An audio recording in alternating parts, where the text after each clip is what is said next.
Hello दोस्तों, तो कैसे हैं आप लोग। आज की वीडियो में हम इस टॉपिक पे बात करने वाले हैं कि अगर हम लोग डीजल कार में पेट्रोल डाल दें और पेट्रोल कार में डीजल डाल दें। वैसे तो लोग जानबूझ के ऐसा नहीं करते, लेकिन पेट्रोल पंप पे ऐसा उनके साथ कभी कभी सीन हो जाता है। पेट्रोल पंप वाले की भी कोई ज़्यादा गलती होती नहीं है, उन लोग को बाय मिस्टेक ही करते हैं। जानबूझ के आपकी गाड़ी में वो पेट्रोल गाड़ी में डीजल नहीं डालेंगे और डीजल गाड़ी में पेट्रोल। और आप लोग को भी ये मतलब ऐसा तभी होता है जब आप अपनी गाड़ी को दूसरे के हाथ में देते हो चलाने के लिए, कोई ज़रूरी काम से ले भी जाता है गाड़ी को, तो ऐसा सीन हो जाता है। तो इन सब चीज़ों से हम किस तरीके से बचना चाहिए। और अगर डाल दिया आपकी गाड़ी में पेट्रोल पंप वाले ने डीजल की जगह फ्यूल के डीजल की जगह पेट्रोल की जगह डीजल, तो आप लोग उस केस में क्या करोगे, मैं वो भी बताने वाला हूँ। अगर डला जाए पहले रॉन्ग फ्यूल, तो उसके बाद हम लोग को करना क्या चाहिए। तो हम लोग को करना पहले ये होगा कि जैसे आप लोग पहले एक एक करके मैं एग्जांपल लेता हूँ। अगर डीजल कार में आपका पेट्रोल डाला जाता है तो उसमें क्या प्रॉब्लम आप लोग को फेस करना पड़ सकता है। देखिए, पेट्रोल का जो केमिकल प्रॉपर्टीज होता है वो बहुत हाई होता है, और वो अगर डीजल कार में डाल दिया जाएगा तो उसका जो फ्यूल पंप होता है, फ्यूल इंजेक्टर होता है, उन सब में डीजल जाकर उसको खराब कर देगा, क्योंकि वहाँ पे उसको रनिंग करने के लिए भी डीजल ही लगता है। और उसमें अगर आप लोग फ्यूल जो डीजल फ्यूल होता है उसकी जगह अगर पेट्रोल फ्यूल डाल दोगे तो उसका मतलब केमिकल प्रॉपर्टीज तो हाई है, तो वहाँ पे जाकर उसको नुकसान करेगा और उसको खराब कर देगा, और आपके इंजन को भी ये नुकसान पहुंचा सकता है। अगर आप लोग ऐसे मतलब गलती से गाड़ी को स्टार्ट कर दिए और गलती से चला भी दिए तो आपके इंजन को भी बहुत ज़्यादा नुकसान कर देगा। अगर इस केस में आप लोग को करना क्या चाहिए, जैसे आपकी गाड़ी में अगर डीजल डला गया तो वो मैं आप लोग को आगे बताता हूँ। अब मैं पेट्रोल वाला पहले बता देता हूँ जो क्या नुकसान होगा आपकी गाड़ी में। तो पेट्रोल का प्रॉपर्टीज जो होता है वो तो हाई होता है, उसके हिसाब से इंजन बनाया जाता है, उसका फ्यूल इंजेक्टर वगैरह सब चीज़ बनाया जाता है। उसमें अगर डीजल चला गया तो डीजल के मुकाबले उसमें कम नुकसान होगा, लेकिन नुकसान तो उसमें भी होगा। लेकिन आप लोग को जो देखने को मिलेगा, पार्टिकल्स जो उसके होते हैं फ्यूल इंजेक्शन फ्यूल पंप वगैरह, उसके खराब होने के थोड़े चांसेस कम हो जाते हैं, लेकिन ज़्यादा भी कम नहीं होता। आप लोग को अगर उसमें डीजल चला गया तो वो नुकसान ही करेगा, तो उसको क्लीन वगैरह करवाने का भी लफड़ा पड़ सकता है। लेकिन अगर डीजल गाड़ी में जाता है पेट्रोल, तो वो तो पूरा ही खराब ही कर देगा, ये तो निश्चित ही है, क्योंकि उसमें बहुत ज़्यादा चांसेस होते हैं खराब होने के, क्योंकि उसको जो रनिंग कराने के लिए लगता है वो भी डीजल ही लगता है, और वहाँ पे लग जाएगा आपका पेट्रोल, तो वो उसको खराब करेगा ही करेगा। तो इससे हम लोग को बचना कैसे चाहिए, क्या है उसके बारे में अब मैं बात करता हूँ। तो चलिए अब हम लोग बात कर लेते हैं हम लोग को किस तरीके से इस सिचुएशन से बचना है, और अगर ये सिचुएशन आ भी जाए तो हम लोग को किस तरीके से हैंडल करना है। तो सबसे पहले मैं आप लोग को बता देता हूँ हम लोग को इस सिचुएशन को आने से किस तरीके से इग्नोर करना है, किस तरीके से बचना है। तो ऐसा ज़्यादातर तभी होता है जब हम अपनी गाड़ी को दूसरे के हाथों में देते हैं। तो अगर हम लोग दूसरे को गाड़ी देते हैं तो ये हमारा जिम्मेदारी होता है उसको बताना कि हम लोग हमारा जो गाड़ी है वो हमारा पेट्रोल की है या डीजल की है। आप अगर दूसरे की गाड़ी मांग कर भी लाते हो यूज़ करने के लिए कोई भी रीज़न की वजह से, तो आप लोग ऐसे भी जान सकते हो गाड़ी पेट्रोल की है डीजल की है। आरपीएम की सुई देखकर, अगर आरपीएम की सुई 6 तक है तो आपकी गाड़ी डीजल है, और 8 तक है तो आपका गाड़ी पेट्रोल है। लेकिन ये टाटा की गाड़ियों में वेरी नहीं करता है, क्योंकि वो लोग डीजल गाड़ी में भी 8 तक की आरपीएम मीटर देते हैं। आप और सब कंपनी की जो गाड़ी होती है उसमें ये ले सकते हैं, लेकिन टाटा के लिए नहीं है, क्योंकि वो डीजल गाड़ी में भी 8 तक आरपीएम देते हैं। और वैसे भी आपकी भी जिम्मेदारी बनती है, अगर आप किसी से गाड़ी ले रहे हो तो सामने वाले से पूछ लेना कि गाड़ी पेट्रोल की है या डीजल की है, क्योंकि बहुत गाड़ी ऐसे भी है मार्केट में जो आप सोचोगे ज़्यादा आवाज़ कर रही है तो ये डीजल का होगा, ज़्यादातर साउंड भी कर देता है कोई कोई पेट्रोल इंजन। ऐसे तो मैं किसी पर्टिकुलर कंपनी का नाम नहीं लूँगा, और कुछ कुछ कंपनी होती है जैसे कि हुंडई जैसे, उनकी डीजल गाड़ी भी इतनी साइलेंट होती है आपको लगेगा कि पेट्रोल की गाड़ी स्टार्ट करने पे। तो ऐसा सभी कंफ्यूजन हो जाता है। लेकिन आप लोग को जिम्मेदारी बनता है, जिससे गाड़ी ले रहे हो या जिसको गाड़ी दे रहे हो, अपनी गाड़ी को बचाने के लिए सामने वाले को बता ही दो, या जिससे गाड़ी आप लोग ले रहे हो उससे तो गाड़ी मतलब उसका जिम्मेदारी है गाड़ी को सेफ रखना आपका। तो आप लोग उसके लिए जिम्मेदारी को निभाने के लिए आप लोग पूछ सकते हो, हाँ भाई तेरी गाड़ी पेट्रोल की है या डीजल की है, तो ये पूछ को ही लोगे। अगर वहाँ पे पूछ लिया तो आप लोग कंफर्म हो गया। अब दिक्कत कहाँ आती है, जब आप लोग जाते हैं पेट्रोल पंप पे, आपकी गाड़ी आपको करना क्या है, जैसे कि आपका गाड़ी के जो फ्यूल लीड होता है उसके आगे में लिखवा देना है पेट्रोल है या डीजल है, या अंदर में भी लिखवा देना है। और अगर सबसे ज़्यादा कंफ्यूजन तब आती है जब कॉम्पैक्ट एसयूवी आप लोग रखे हुए होगे अपने पास में, जैसे कि कॉम्पैक्ट एसयूवी सेगमेंट है जो 10-15 लाख की रेंज में जो गाड़ी आ जाता है, वहाँ पे आपको उस सब सेगमेंट की गाड़ी में पेट्रोल और डीजल दोनों का ऑप्शन देखने को मिल जाता है।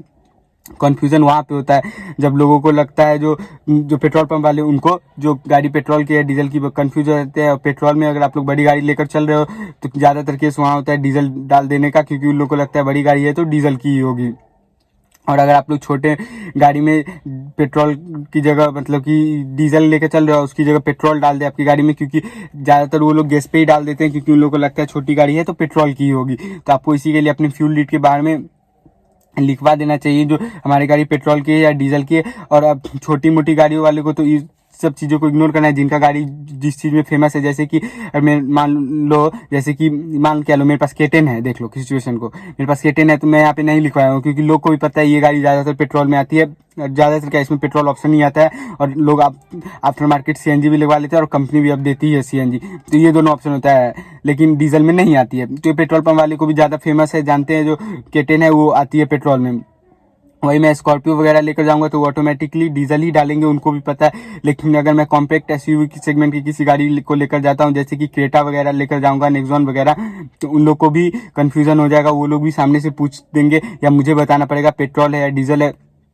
तो वहाँ पे अगर आप बताने में कभी जल्दबाजी में चूक न जाओ, इसी के लिए आप लोग वहाँ पे अपना पेट्रोल है या डीजल है वो लिखवा सकते हो, जिससे आपका गाड़ी का जो सिस्टम है ये सेफ रहेगा। इससे ये नहीं होगा कि आपकी गाड़ी में गलत फ्यूल डाल देगा वो। और एक चीज़ आपको और भी ध्यान रखना है, गाड़ी को हमेशा बंद करके ही फ्यूल डलवाना है। इससे ये होगा, मैं फायर वायर वाला बात नहीं कर रहा हूँ, वो बाइक में अलाउ होता है, क्योंकि बाइक में जो फ्यूल टैंक होता है ऊपर होता है इंजन के, उसमें थोड़ा वगैरह लीकेज वगैरह हो गया तो फायर हो जाएगा, लेकिन कार में ऐसा कोई सीन नहीं होता है। आप लोग जाते हो AC वगैरह चला के अपना फ्यूल वगैरह लेना, तो इस चीज़ को इग्नोर कर सकते हो, क्योंकि अगर आप स्टार्ट गाड़ी में फ्यूल डलवा रहे हो और आपकी गाड़ी में फ्यूल बिल्कुल नहीं है, आप पेट्रोल पंप तक पहुंचे आराम से, आपको, क्योंकि अपनी गाड़ी को सबको अंदाजा रहता है कितना किलोमीटर कब कितना तेल में चल जाएगा, तो उस केस में क्या होगा, आप गाड़ी स्टार्ट करके फ्यूल डलवा रहे हो और अगर गलत फ्यूल चला गया तो फ्यूल पंप तुरंत ही उसको इंजन की तरफ भेज देता है, जिससे आपका इंजन में नुकसान हो सकता है। तो इसी के लिए आप लोग जब भी पेट्रोल या डीजल जो भी अपनी गाड़ी में डलवा रहे हो, उतर के एक बार देख लें, और इससे आपका ये भी रहेगा, कोई तरह का आपका फ्रॉड भी नहीं होगा आपके साथ। लेकिन अगर आप लोग इतना भी करने पे आलस आ रहा है, तो आप लोग कम से कम अपने शीशे में, जो बगल में आदमी बैठे हैं, या खुद के शीशे में, या थोड़ा सा इधर झुक के, अपोजिट साइड वाला जो होता है उधर झुक के आप लोग देख लोगे जो आपकी गाड़ी में कौन सा फ्यूल वगैरह डला रहा है। लेकिन ये कुछ ज़्यादा वर्क करेगा नहीं, आपको खुद ही उतरना चाहिए। मैं तो ये प्रीफर करता हूँ, और अक्सर मैं भी गाड़ी में जब फ्यूल डलवाता हूँ तो खुद ही उतर कर देखता हूँ, क्योंकि मेरे में तो ये चांस नहीं होता है पेट्रोल की जगह डीजल डाल देगा, लेकिन फ्रॉड होने का चांस तो सबके साथ होता है। मेरे साथ भी एक बार कोशिश हो चुकी है, लेकिन मैंने अपनी इस एक्टिविटी की वजह से अपने आप को बचा लिया इस फ्रॉड होने से। बाकी कितना ही 50-100 रुपये का फ्रॉड कर लेते हैं, वो जब आप पेट्रोल डलवाते हो 2000-2500 का, तो वहाँ पे तो 50-100 रुपया मैटर एक बार में नहीं करता 50 रुपये, लेकिन किसी के लिए करता भी है भाई। और अगर इसको लॉन्ग टर्म में आप देख रहे हो, लॉन्ग टर्म में आपको गड़बड़ हो सकता है। ये इसलिए होगा कि जैसे कि मान लो आप एक बार में आपका 50 रुपये 60 रुपये गड़बड़ हो जा रहा है, लेकिन लॉन्ग टर्म में तो इसको आप कैलकुलेशन करते तो ज़्यादा हो जाएगा। और वैसे भी हम लोग फालतू का नुकसान क्यों चाहे, किसी भी तरह का फ्रॉड, अगर हम लोग 2500 दे रहे हैं, 3000 दे रहे हैं, तो उतना का ही फ्यूल डिजर्व करते हैं, उतना का फ्यूल हमें मिलना भी चाहिए। तो आप लोग फ्रॉड से भी बच सकते हो। हर पेट्रोल पंप वाला आपके साथ फ्रॉड नहीं करता है, लेकिन कहीं कहीं कर भी देता है। इसीलिए अपना जो होता है वो अवेयर रहना भी ज़्यादा जरूरी होता है। और आप लोग अपने ये गलत फ्यूल वाला जो है उससे भी बच सकते हो, और आपको पता भी चलना चाहिए जो आप लोग गाड़ी में कितना फ्यूल वगैरह है, सब चीज़ें तो नोटिस लोग करते हैं, तो ऐसा होना ही चाहिए। अब मैं बात करता हूँ आप लोग को सिचुएशन को किस तरीके से फेस करना है। आप लोग मान लो जल्दबाजी में आपकी गाड़ी में फ्यूल डाल ही दिया, या कुछ गड़बड़ कि आप ही की गलती की वजह से या उसी की गलती की वजह से उसकी का ध्यान नहीं रहा, उसने डाल दिया, तब आप लोग को करना है एक चीज़ तो कर ही लेना है, गाड़ी अगर स्टार्ट है तो जल्दी से जल्दी बंद कर दे। सबसे पहले गाड़ी को बंद करना है बिना कुछ सोचे, अगर गलत फ्यूल चला गया, और अगर गाड़ी बंद है तो गलती से भी सेल्फ ना मारना है। उसके बाद आपकी गाड़ी को आपको इग्निशन पर भी नहीं ऑन करना है, आपको गाड़ी को सीधा एक बार जो चाबी घूमता है उतना, जिसमें स्टीरियो वगैरह ऑन हो जाता है, स्टीयरिंग लॉक खुल जाता है, उतना तक कर ले। और उसके बाद गाड़ी को न्यूट्रल में लगाकर आप गाड़ी को आगे ले जाए, मतलब साइड में पार्क कर ले, फिर तुरंत चाबी बंदी कर दे। मैं तो यही कहूँगा, अगर स्टीयरिंग सीधा है तो डायरेक्टली धक्का मार के बैठा ले, चाबी को यूज करें ही, मतलब लगाए ही नहीं, ऑन ही नहीं करें, लेकिन एक बार तक कर ही सकते हैं गाड़ी को साइड में लगाने के लिए। और गाड़ी को बिल्कुल स्टार्ट नहीं करना है।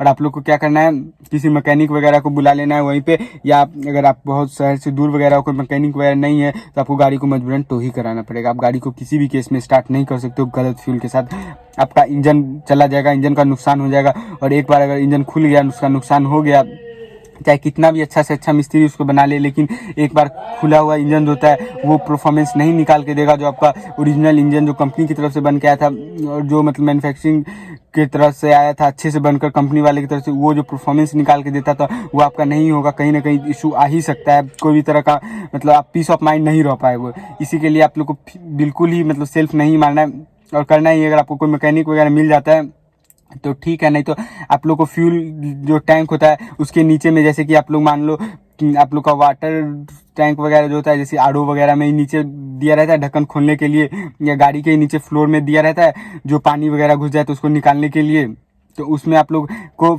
जो होता है फ्यूल टैंक उसमें भी दिया रहता है, तो आप उसको खोलकर पूरा फ्यूल निकाल लोगे। उसके साथ जो भी मिक्स हो चुका रहेगा पेट्रोल डीजल सबको एक तरह का वेस्ट ही है, क्योंकि कोई भी गाड़ी में दोनों तो डलेगा नहीं, क्योंकि दोनों ऑलरेडी मिक्स हो चुका है। आपके टैंक में पेट्रोल था उसमें डीजल डल चुका है, डीजल था तो उसमें पेट्रोल डल चुका है।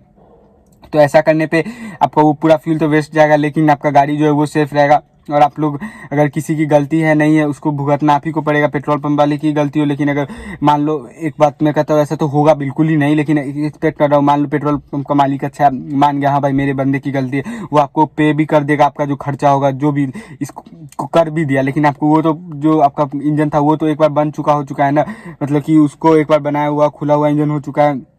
और ये आपका कोई ना इंश्योरेंस कंपनी ना कंपनी वारंटी में है गाड़ी, वो भी कवर नहीं करेगा, क्योंकि आपकी गलती से हुआ, मैन्युफैक्चरिंग डिफेक्ट होगा वो वारंटी में कवर होगा। इंश्योरेंस एक्सीडेंटली केस में इंश्योरेंस होगा, तो ये तो कहीं से भी कवर नहीं होने वाला है। इसका पूरा खर्चा भी आपको उठाना पड़ जाएगा, उसके बाद आपकी गाड़ी खराब होगी इशू वाला। तो इसके लिए हम लोग को इसको लिए अवेयर होना ही चाहिए, और गलत फ्यूल न डाला जाए इसका भी ध्यान रखना ही चाहिए। अगर ऐसा होता है तो आप लोग इस तरीके से बच सकते हो। लेकिन एक चीज़ बिल्कुल ही ध्यान रखें, गाड़ी को बिल्कुल ही स्टार्ट नहीं करना है। और हाँ, एक बात और मैं इंपॉर्टेंट आप लोग को बता देता हूँ, आप लोग अंदर बैठे बैठे कैसे जान सकते हैं आपकी गाड़ी में कौन सी साइड फ्यूल का जो ढक्कन होता है वो होता है। ये लोगों के साथ ज़्यादा होता है जो दूसरे की गाड़ी मांग कर लाते हैं, फिर बाहर जाते हैं और देखते हैं किस तरफ फ्यूल है, उसके बाद गाड़ी को मतलब फ्यूल टैंक है, उसके बाद गाड़ी को उस तरफ से पार्क करते हैं। तो ऐसा उन लोगों के साथ सीन हो जाता है थोड़ा बहुत गड़बड़। तो वो मैं आप लोग को दिखाता हूँ किस तरीके से हम लोग पता कर देंगे अंदर ही बैठे बैठे कि किस टाइप से हमारा फ्यूल टैंक है। यहाँ पर आप लोग देख सकते हैं ये जो फ्यूल वाला बार है उसके नीचे एक लेफ्ट सा आइकॉन बना हुआ है जो लेफ्ट की तरफ शो कर रहा है। इसका मतलब ये है कि मेरे गाड़ी में जो फ्यूल टैंक है वो लेफ्ट साइड है। तो यही था हमारा कुछ वीडियो। आप लोग को अगर नॉलेज अच्छा लगा, वीडियो अच्छा लगा तो वीडियो को लाइक जरूर कर दे और ज़्यादा से लोगों तक शेयर जरूर कर दे। और ऐसी वीडियोस आगे देखने के लिए चैनल को सब्सक्राइब कर दे। और लास्टली यही कहूँगा आप लोग को वीडियो देखने के लिए बहुत बहुत धन्यवाद।